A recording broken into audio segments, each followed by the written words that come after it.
Bonjour à toutes et à tous et merci de nous joindre dans la salle de presse virtuelle de la Commission européenne. Merci de nous regarder aussi en direct sur Europe by Satellite. Nous sommes le mardi 1er septembre. Nous avons quelques annonces à vous faire aujourd'hui. I would like to start with an update to the agenda of President von der Leyen. Today, this afternoon, the President will meet the Chairman of the EPP Group in the European Parliament, Mr. Manfred Weber. And now I would like to invite Christian to connect in order to provide you information on the latest steps that we have taken in relation to free movement of persons in the context of restrictions introduced to address the coronavirus. Christian, are you online? There you are. Yes, I'm here. Thanks, Dana. Today, Commissioner Reinders and Johansson will send a letter to their Hungarian counterparts, stressing that there can be no discrimination between EU citizens when it comes to travel restrictions. There are clear rules on free movement in the European Union that every member state needs to follow. The letter is in reaction to the latest restrictions which have been introduced by Hungary as of today. In this context, on this matter, the Commission has also been pushing and continues to push for increased coordination between member states on restrictions to free movement related to the coronavirus pandemic. It is very clear, common European challenges require European coordination. The Commission sent a letter to member states on 7 August on this issue. Last week, it put forward a discussion paper which proposes to increase coordination on 3 points. We discussed this yesterday. We are working closely with the Council Presidency on this topic. Following positive first feedback from member states, the main elements of our paper have been taken up by the Council Presidency for discussion at Coreper tomorrow. As a result of these coordination efforts and based on the input we have been gathering over recent weeks, the Commission is preparing a proposal for a possible Council recommendation which will be ready in the next days. Christian, I will now pass the floor to Balázs for information on operation under the air bridge with the African Union to provide support to our partners in Africa to address coronavirus. Balázs. Indeed, good afternoon. So the EU continues to work with member states to tackle the coronavirus pandemic on all fronts. Today, 500,000 additional coronavirus testing kits have been provided to the Africa Centers for Disease Control and Prevention in Addis Ababa, Ethiopia. The test kits were delivered by an EU humanitarian air bridge flight and are part of a €10 million immediate support package to the African Union by the German government in response to the ongoing coronavirus pandemic. In total, almost 1.4 million tests will be made available to African Union countries. The kits delivery is part of the larger Team Europe support to the African continental response to the coronavirus. In June, the Team Europe collaboration provided €10 million to facilitate the implementation of the Africa Joint Continental Strategy for the coronavirus outbreak, supporting healthcare workers, rapid responders for surveillance, laboratory, and case management. Now, we have carried out nearly 70 humanitarian air bridge flights until now, and more destinations are planned for the coming weeks. Merci Balázs. Et enfin, je termine par une annonce qui, je pense, est pertinente pour tous les journalistes qui travaillent étroitement avec nous. Après 6 ans en tant que porte-parole responsable des dossiers commerce extérieur et l'agriculture, Daniel Rosario nous quitte. Nous voulions le remercier pour son travail remarquable avec nous au sein du service du porte-parole et nous lui souhaitons les meilleurs pour ses nouvelles fonctions. Il ne va pas très loin dans le sens du métier qu'il va faire, même si géographiquement il s'éloigne. Il reste dans la famille des communications et il sera responsable des activités des communications de la représentation de la Commission à Lisbonne. Donc nous lui souhaitons les meilleurs pour ses fonctions. Et pour le remplacer, nous sommes ravis d'accueillir Myriam Garcia Ferrer, qui s'occupera donc des portefeuilles commerce extérieur et agriculture. Et j'invite Myriam à me joindre sur le podium pour se présenter. Myriam.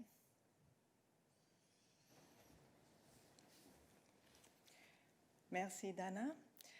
Good afternoon, everybody. I'm very pleased to be part of the spokesperson team dealing with trade and agriculture. I have been working in the European Commission for 19 years, first in DG Mare and then during the last 12 years in DG Trade, where I have been based in 2 delegations in Colombia and in Vietnam. And during the last year, I have been dealing with the trade agreement with Vietnam. Je suis aussi à votre disposition en français. It's my pleasure to work with all of you and thank you for your support at the beginning. Que tengan un buen día. Gracias. Much, Miriam. We are ready for today with our announcements, and we are now ready to take your questions. I see that Atanasio is interested in asking us a question. Atanasios, if you are there and connected, please go ahead. Thanks very much. Bonjour.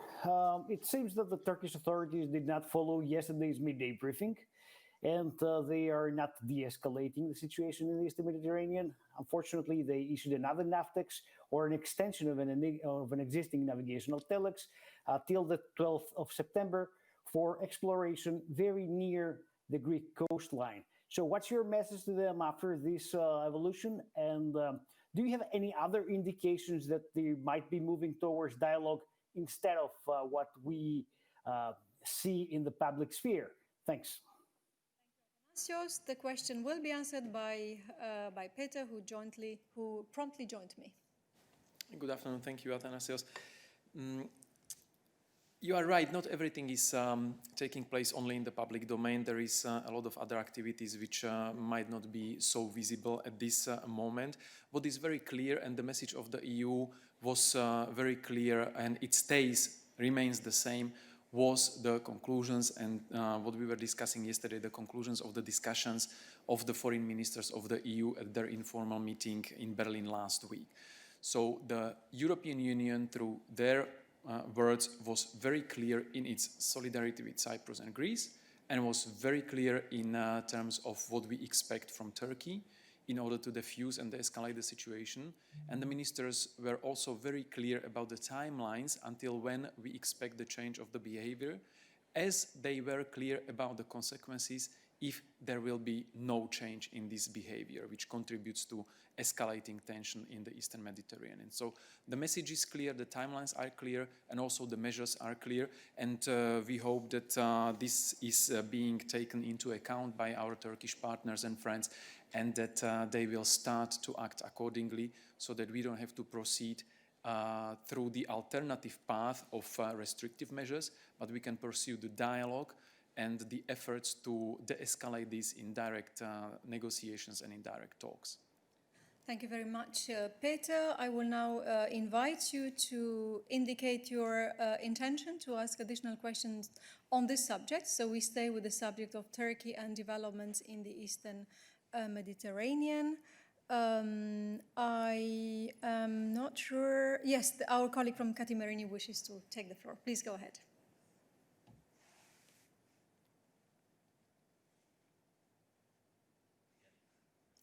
Yanis, are you there?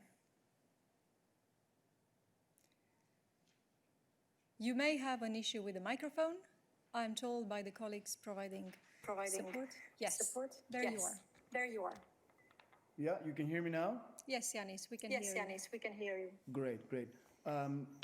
My question is, we heard from the foreign minister of Turkey the other day saying that the research vessel that has been conducting activities in areas which Greece considers part of its own continental shelf, that these activities will continue for another 90 days. I wanted to get a sense from you about whether in the phone call yesterday, Mr. Borrell got any indication from Mr. Çavuşoğlu that he understands that this does not at all contribute to de-escalation and will in fact lead to all these negative consequences outlined in the Gimnich. Thank you. Thank you, Yanis.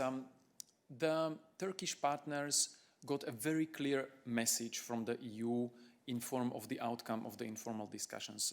I think the message was quite clear, was quite loud, was well publicized, was conveyed also during the phone call you mentioned. And without me elaborating on the details of the exchanges during the phone call between the High Representative and the Turkish Foreign Minister Çavuşoğlu, I would reiterate what I said in the previous answer. The message, the expectation, the timelines and the consequences have been very clearly formulated by the EU, and the EU expects Turkey to act in a way that would contribute to the escalation of the tensions and not to the opposite, not to escalate them. Thank you, Peter. I will invite you now to ask additional questions on this subject, Turkey and developments in the Eastern Mediterranean, if you have any. Yes, I see Alain's main is...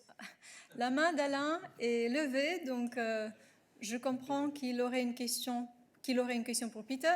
Il l'a baissée, donc ce n'était pas pour Peter. Mais Maria a une question pour Peter. Maria, please go ahead.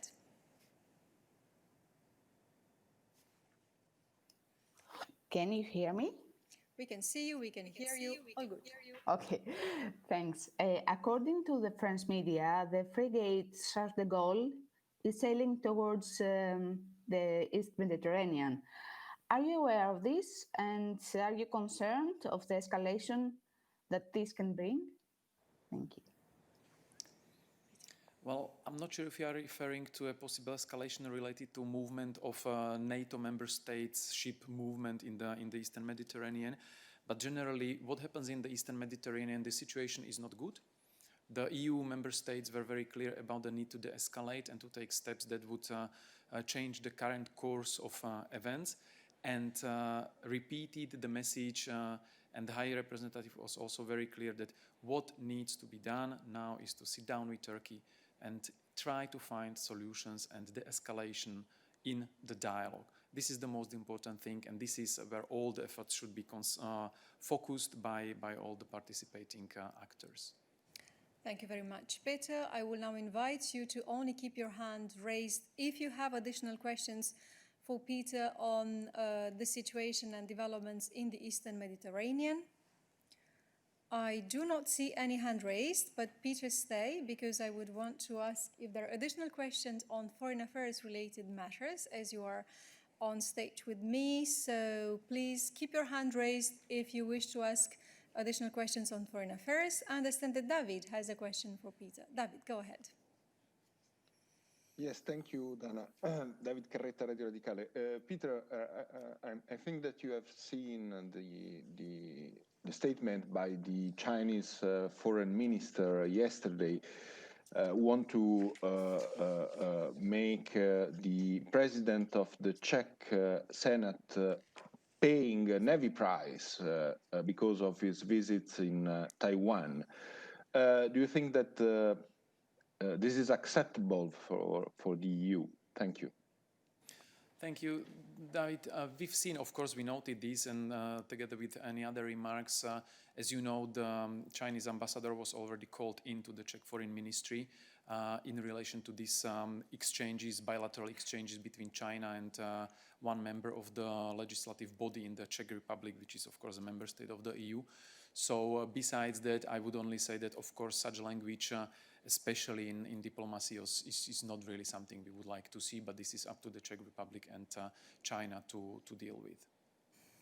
Thank you very Can I have much, a follow-up? Peter. Yes, go ahead, David. Yes, the chairman of the Foreign Affairs Committee of the Bundestag asked to have EU position on Taiwan, trips to Taiwan, and the attitude of China toward people or officials that go to Taiwan. Is the IREP ready to work on that? Thank you. Well, the IREP is I can say, in constant exchanges and in constant dialogue with the member states on all the issues which are pressing in the domain of the foreign affairs. China is one of them, including all the aspects you have mentioned, including Taiwan, including Hong Kong, including our relations as the EU with China, and the overall complex relationship we have with China. So there are ongoing debates, ongoing discussions, and if a member state brings something something concrete on the table, of course the HRVP will make sure that there is a proper discussion about it, as we have discussion all the time if a member state comes up with a proposal about reformulating or changing, or readjusting or reassessing the EU policy towards a specific partner. Thank you very much, Peter. We stay with the subject of China. So I will now invite you to indicate if you have any additional questions on China for Peter at this stage. No hand raised, so then I will enlarge the floor and I will invite you to ask additional questions on foreign affairs to Peter if you have any. And I see that Jim's hand is raised. No, it's down. It's not for Peter then. So Nawab, you are the next in line. Please go ahead with a question for Peter. Yes, thank you. Peter, I have a question on Lebanon. What is your reaction to the effort to appoint a new prime minister there? Thank you. Thank you, Nawab. The nomination of the new Prime Minister, Mustafa Adib, is indeed an important step for Lebanon and in the process of forming the new government. We've been saying it several times since the unfortunate events from the start of August, the devastating blast, that it is essential to ensure that Lebanon has a functioning government and a government which is able to address the multiple crises this country is facing. Therefore, the nomination of the Prime Minister is an important step, as will be also very important to have in place a government which is formed and then it's capable and representative and accountable, so that this government can reflect the desires and the needs of the Lebanese people and is able to proceed with the much needed reforms, which are not only conditioned for international help to Lebanon, but are very important in order for Lebanon to recover from its current very, very bad situation economically, and in order to reflect the wishes and the desires and the needs of the Lebanese people. Thank you very much, Peter. We stay with foreign affairs, so I will invite you to indicate by raising your hand if you have other questions on foreign affairs related matters for Peter. Lily's hand is raised, so Lily, go ahead.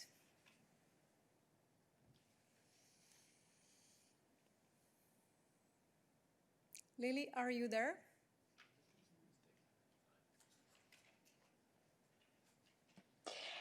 Can you hear me now? We can hear you, we can see you, go ahead. Great. I have a question about the election in Montenegro. Now that the OSCE report has been published, I was wondering if you could share the Commission's perspective on the implication of the election for the EU. Thank you. Hi, Lily. Thank you very much for this question. And I would just like to attract your attention to the joint statement by the High Representative and Commissioner Varhelyi, which was issued, I think, half an hour ago, and it contains all the assessments which we are able to give on the election process and pre-election campaign, and also the way forward related to election in Montenegro. Thank you very much, Peter. I will now invite you to indicate if you have additional questions on foreign affairs for Peter today by raising your hand. And I do not see any hand raised, so thank you for now, Peter. Yes, we open now the floor to other questions, to other subjects, and I see that there is interest from Ansgar to ask a question. Ansgar, go ahead. Hi, this is Ansgar from the German press agency DPA. I have a quick question on the coordination of national travel restrictions.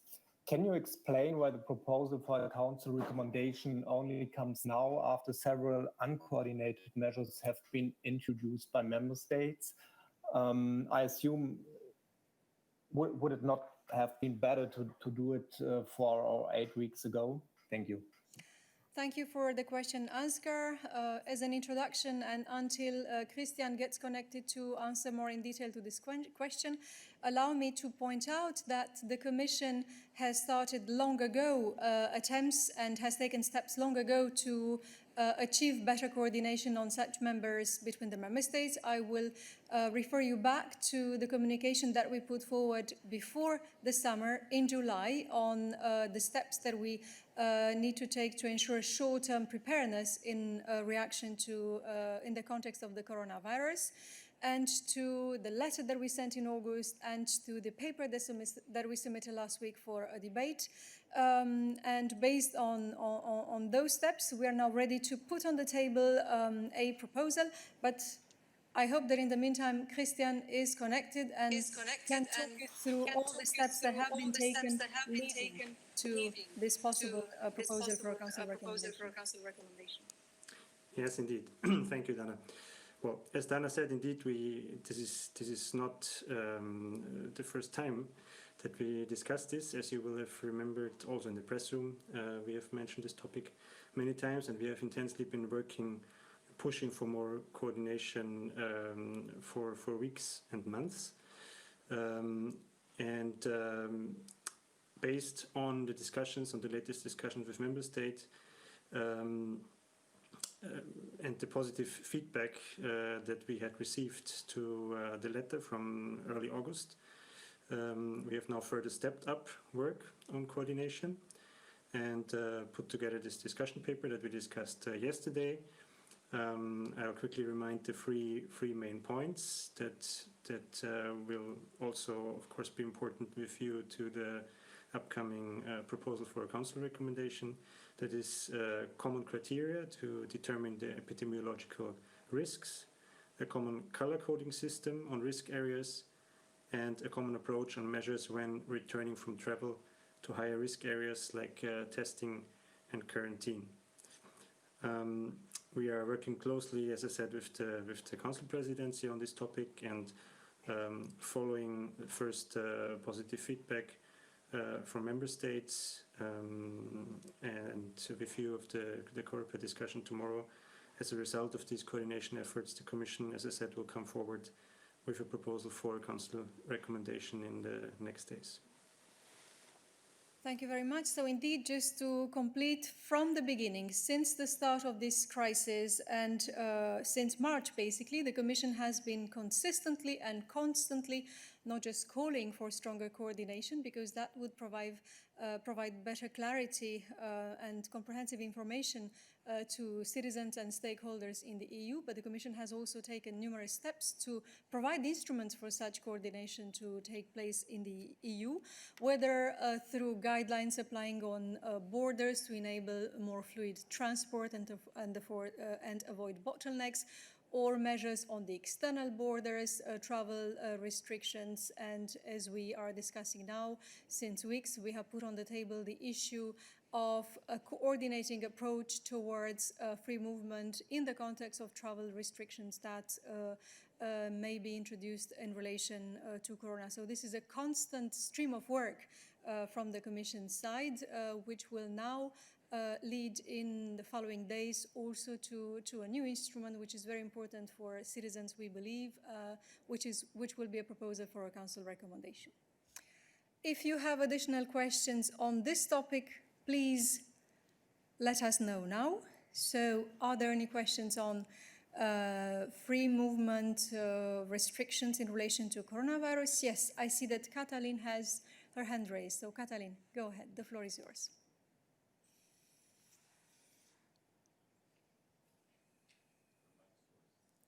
Katalin, I understand that your mic source is not right or is not selected, so perhaps you can try again. Katalin, are you there? No, this doesn't seem to be the case, so allow me to give a bit more time to Katalin to connect. So we will come back to you. And I will now give the floor to David in case he has a question about the same subject. David. Oui, merci. J'ai une question sur le même sujet. Tout d'abord, un follow-up à la question précédente. Déjà, au mois de mai et juin, on avait posé la question pourquoi pas avoir ou proposer des critères harmonisés en termes de critères pour déterminer les risques épidémiologiques. On l'avait souligné dans nos questions à vous, mais en fait, on a eu comme réponse, on est en train de coordonner, mais on arrive aujourd'hui qu'il y a un retard. Je me demande si vous acceptez cette réflexion de la part de mes collègues et mienne aussi. Surtout sur la question risque épidémiologique, qui sont évalués de façon différente dans les États membres. Deuxième question sur l'Hongrie, est-ce que Christian, tu peux nous expliquer quelles sont les mesures sur lesquelles vous avez des doutes, les mesures particulières pour lesquelles il y aurait une discrimination? Merci. Merci beaucoup, David. Je passerai la parole à Christian pour les détails, mais encore une fois, pendant des mois, il y a eu une réflexion intense et un travail intense sur tous les aspects auxquels tu te réfères, que ce soit les critères épidémiologiques et d'autres critères qui devraient être introduits pour assurer une meilleure coordination des mesures pour le bénéfice des citoyens. Mais Christian, j'espère que tu es là pour apporter encore une fois des précisions et pour répondre aussi à la deuxième question. Oui. Laisse-moi commencer avec la deuxième question concernant la lettre au gouvernement hongrois. Alors, concernant ça concerne la discrimination des nationalités, parce que c'est pas possible d'avoir discrimination sur la base de la nationalité entre les citoyens européens.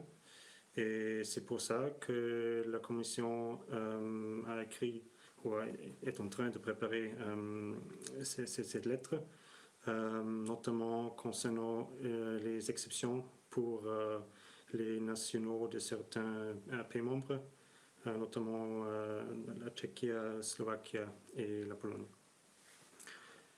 Et je pense que je n'ai pas grand-chose à ajouter sur la première question. La Commission a travaillé sur ces sujets pour des mois.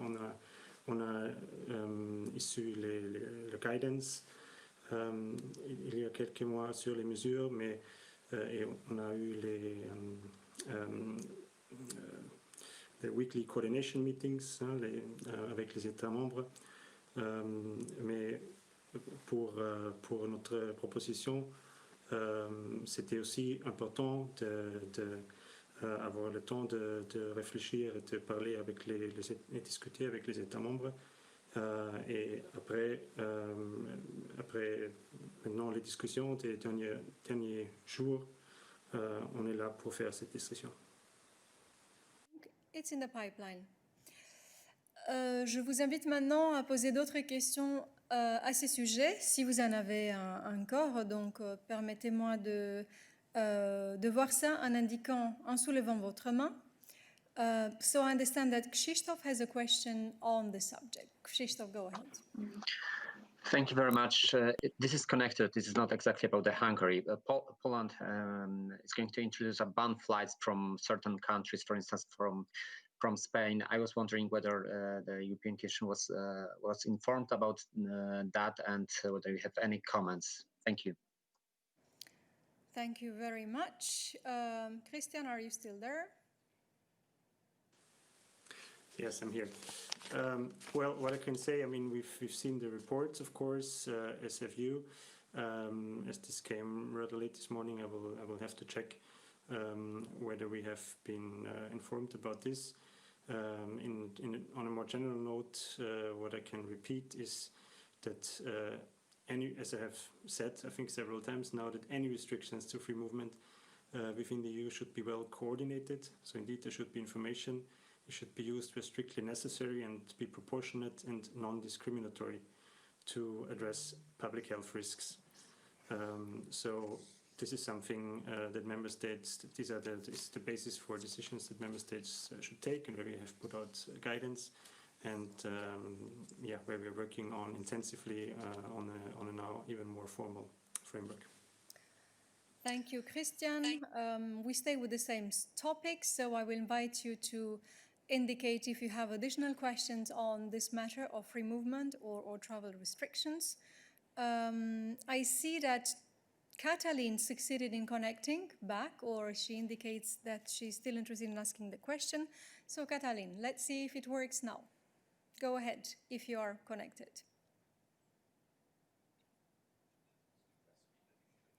Katalin, if you could press speak. I'm told that this is what remains to be done. What remains to be done? Yes. Yes, thank you very much, Donna. Sorry for this.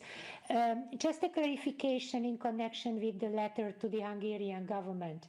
The main concern of the Commission is that those three countries, Slovakia, the Czech Republic, and Poland, are not covered by the travel restrictions. Thank you. Thank you for the question. Thank you for the question. Are you there? To provide an answer? Hi, Katalin. Yes, indeed. The main concern is that there seems to be clear indications for discrimination between EU citizens of different nationality, and this is something that may not happen under EU free movement rules. Hugh, Christian, are there any additional questions on this issue, on this subject? So I understand that Tony has a question on this subject because his hand is raised. Go ahead. Sorry, I beg your pardon. It's on a different subject. We'll invite you kindly to wait to see if there are additional colleagues who wish to ask questions about the matter of free movements. Actually, yes, I see that Hannah has her hand raised, so please go ahead.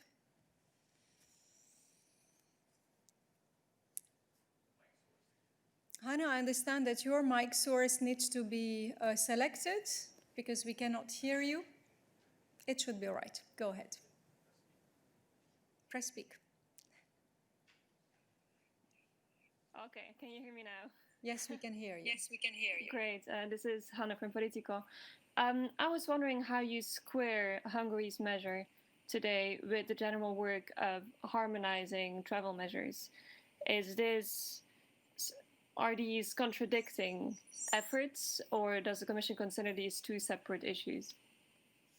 I am not sure that I understood your question, so I will invite you if you could ask it again. And Christian will be ready to answer.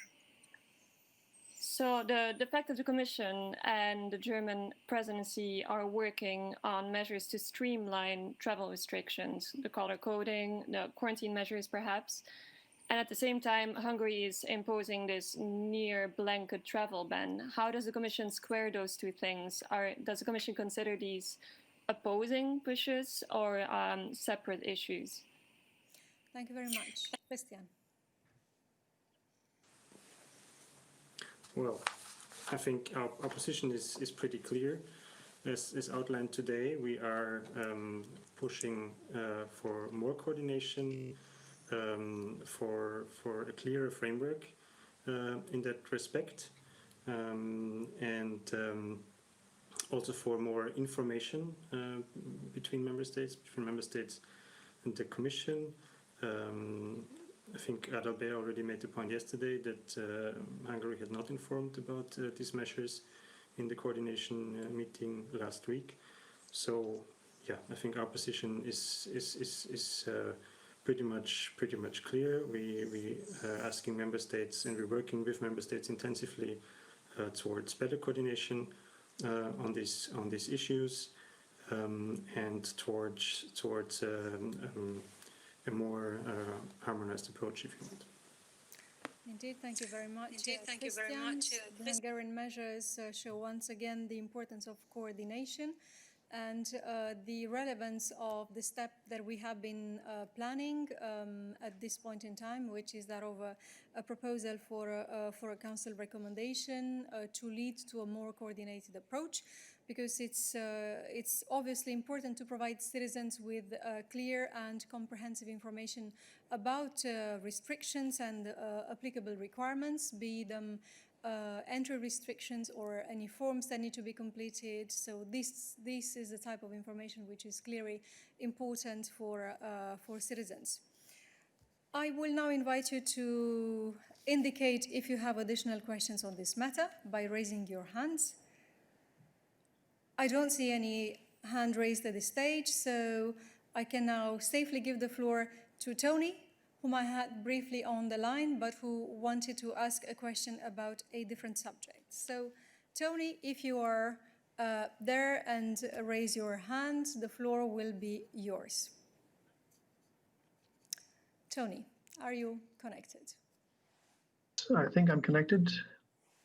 Yes, Dana, thank you. Can I ask you if the President has received any name or names yet from the Irish government as a replacement commissioner, and if there have been any contacts between the Taoiseach, Micheál Martin, either formally or informally with President von der Leyen on the modalities and some of the questions around the selection process and what kind of portfolio might Ireland get following the resignation of Phil Hogan. Thank you. Thank you for the question, Tony. So on this point, there is no information that reached us from Dublin yet. So the ball is in the court of the Irish authorities to submit names for possible commissioners of Irish nationality. Regarding contacts, I think I informed you on Friday of a first phone call between the President and the Taoiseach, where the President conveyed very clearly the state of play and her position regarding an Irish commissioner nominee, and in particular that she would expect the authorities to submit two names, or at least two names, that of a woman and that of a man, because this is particularly important as the President is committed to ensure a gender balance in the College of Commissioners. But there are no news to report on this matter at this stage. I will now invite you to ask additional questions if you have on this matter, and I see that Jim's hand is raised. So Jim, go ahead. Hi, thanks very much.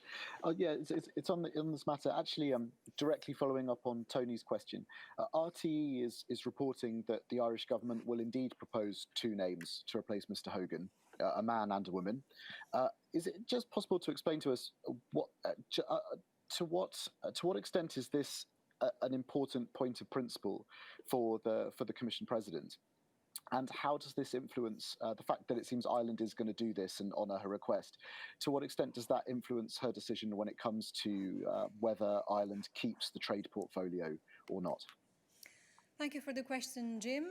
The matter of gender balance is very important to President von der Leyen. We have been saying this, and she has been saying this very clearly and very loudly since she took office, and actually before taking office, since she was voted in by the European Parliament last July 2019, and that continues being a matter that she pursues with determination. Therefore, indeed, she has made the same request to the Irish government now as she has to all governments last summer to propose two names, including the name of a woman as candidates for the post of commissioners. As to the decision regarding portfolios, the President will make that decision once she has the name on the table, and that will depend, of course, on the competences and on all the elements that she has at her disposal at that moment to make the decision regarding allocation of portfolios in the College of Commissioners. Thank you. I invite you now to indicate if you have additional questions on this matter at this stage. That doesn't seem to be the case, so now we are opening the floor to other questions, and I see that Nikolai is interested in asking us a question. Nikolai, the floor is yours. Yes, hello, Nikolai Nielsen, EU Observer. I have a migration question. I was wondering, is it possible for a member state to use EU funds to finance a boat whose primary purpose is to hold migrants offshore until they are relocated? Thank you. Thank you very much, Nicolas. Thank you very much, Nicolas. Specific question. It goes to Adalbert, and he will join me to try to provide you an answer.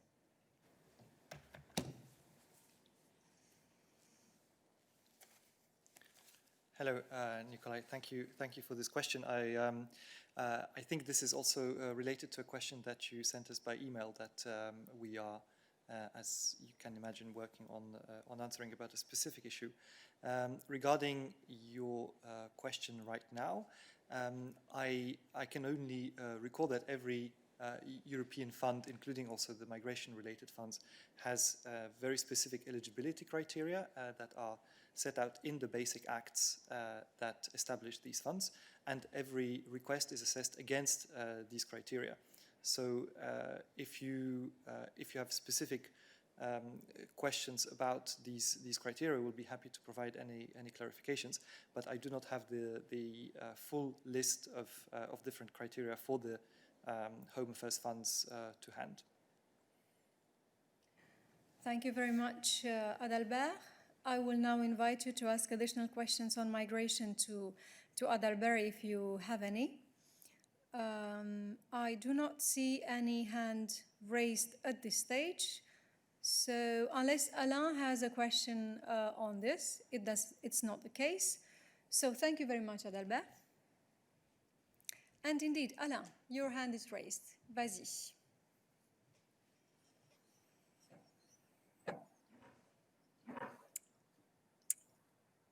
Alain, malheureusement, nous ne t'entendons pas.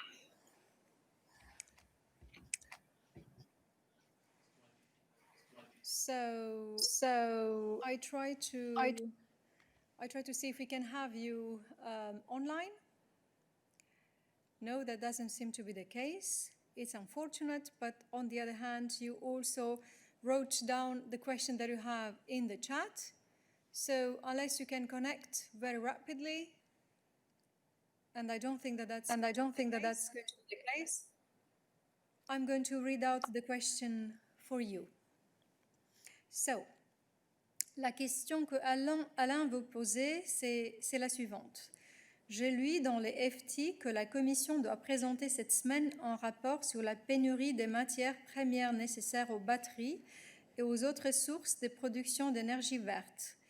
Quel est le statut de ce rapport, son but, que préconise-t-il, quelles craintes? Si possible, réponse en français. Merci beaucoup Alain pour la confiance que nous pouvons gérer ça dans les deux langues. Et donc j'invite Sonia de me joindre pour t'apporter une réponse. Oui, bonjour Alain et merci beaucoup pour ta question qui est très importante. En effet, la Commission travaille sur une communication sur les matières premières critiques et on va publier cette communication ce jeudi.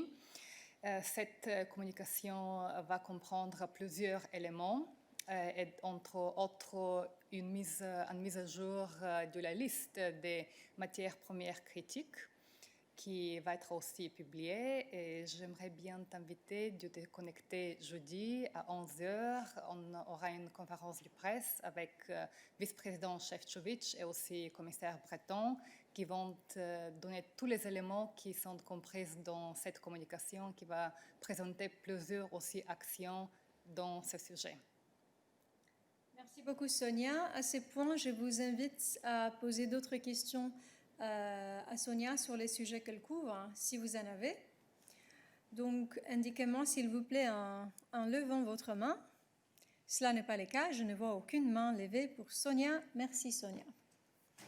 So at this stage, we will open the floor for additional subjects.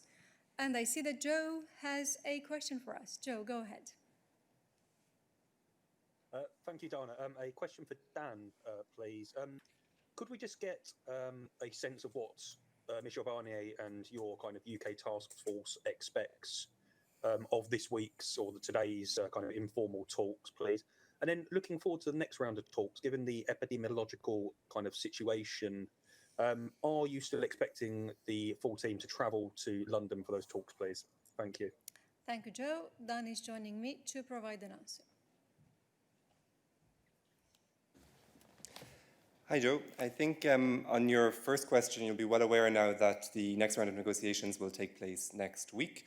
And as usual, and as set out in the terms of reference, we remain in contact with the UK negotiators at all time, and we prepare the round in advance. So that's precisely what Michel Barnier will be doing with David Frost in London today. On your second point, I think Michel Barnier has already answered this before. We will, of course, continue to follow all advice and guidelines, both in the UK and in Belgium. At the moment, the plan is to go to London, but if that changes, of course, we'll let you know. Thank you very much, Dan. I will now invite you to ask additional questions to Dan. We stay with the Brexit topic, so please indicate if you have questions on this. I do not see any hand raised. Any additional questions for Dan on the other matters that he covers? That doesn't seem to be the case either, so thank you, Dan. And I will now invite you once more to indicate if you have any additional questions for us today on any other topic. Yes, Jim has a question. Jim, go ahead. Thanks very much. It's just on the logistics for the seminar tomorrow. Is it just possible to get some more information about what the running order of this is going to be? Because if I understand it correctly, I think the president is also going to address ambassadors either tomorrow or at some other point this week. So is this all somehow linked to the seminar in some way? And I believe also there might be a role for Christine Lagarde in events tomorrow as well. So is it just possible to talk us through that? Thanks. Thank you very much for the question, Jim. So regarding the seminar, as I was saying yesterday, the aim is to bring together the College of Commissioners and to exchange information on the important matters of this autumn, so la rentrée politique, as we call it in franglais. And the intention is indeed that of discussing the important political matters and legislative ones ahead in preparation of a very busy autumn for the Commission, where the President wishes the College to be ready for action on all respects and on all matters. Regarding any interaction with Christine Lagarde, I will come back to you on this at a later stage. I have provided yesterday information regarding a lunch by the President with the permanent ambassadors, so from the member states. That is not related to the college seminar, which is taking place tomorrow.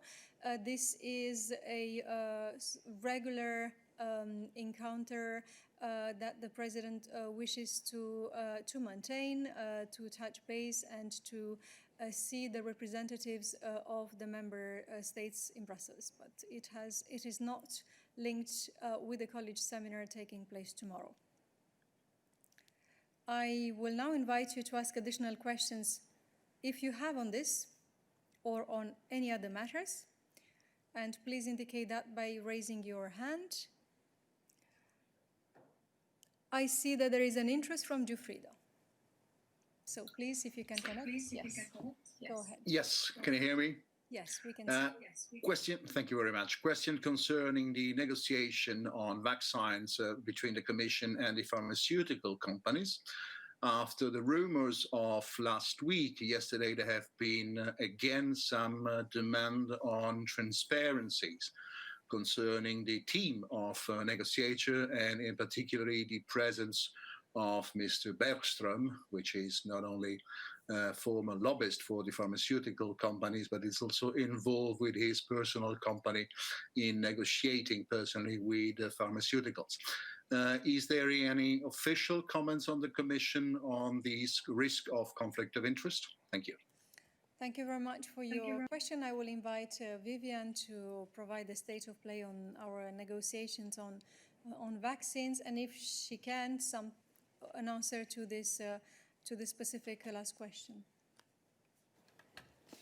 Yes, good afternoon. Thanks for this question. We are indeed in negotiations with the pharmaceutical companies to make sure that we can provide vaccines as soon as possible and as safe and high quality as possible to the Europeans as well as to the low and medium income countries to which we could redirect these vaccines. The negotiations that are currently being led by the Commission are being led by colleagues of ours from DG Santé, and they are the ones who put, and there is indeed a team of experts who are doing these negotiations. What we are doing for the moment is that we have, and we've kept you informed of those steps, is that we are negotiating with different pharmaceutical companies to make sure that we do have these vaccines once they are developed. We have kept you informed of these steps. We have several of the first the provisional exploratory talks which have finished. We've also signed one agreement already in August, and we're looking forward to announcing more of those deals in the coming weeks. When it comes to the exact composition of the team of negotiators on our side, I am not in a position to comment on that now, but we will get back to you with a comment for sure. Thank you. Thank you very much, Vivian. I will now invite you to ask any additional questions to Vivian, if you have on vaccines in particular. I do not see any hand raise. So thank you very much, Vivian. And in the meantime, I received the information that indeed the president of the ECB, Christine Lagarde, it is now confirmed that she will intervene tomorrow during the college seminar. It is about an introduction on the economy. So this was the information which I had promised to confirm to Jim. Any additional questions for us today on any matter? No, that doesn't seem to be the case. So thank you very much and see you tomorrow.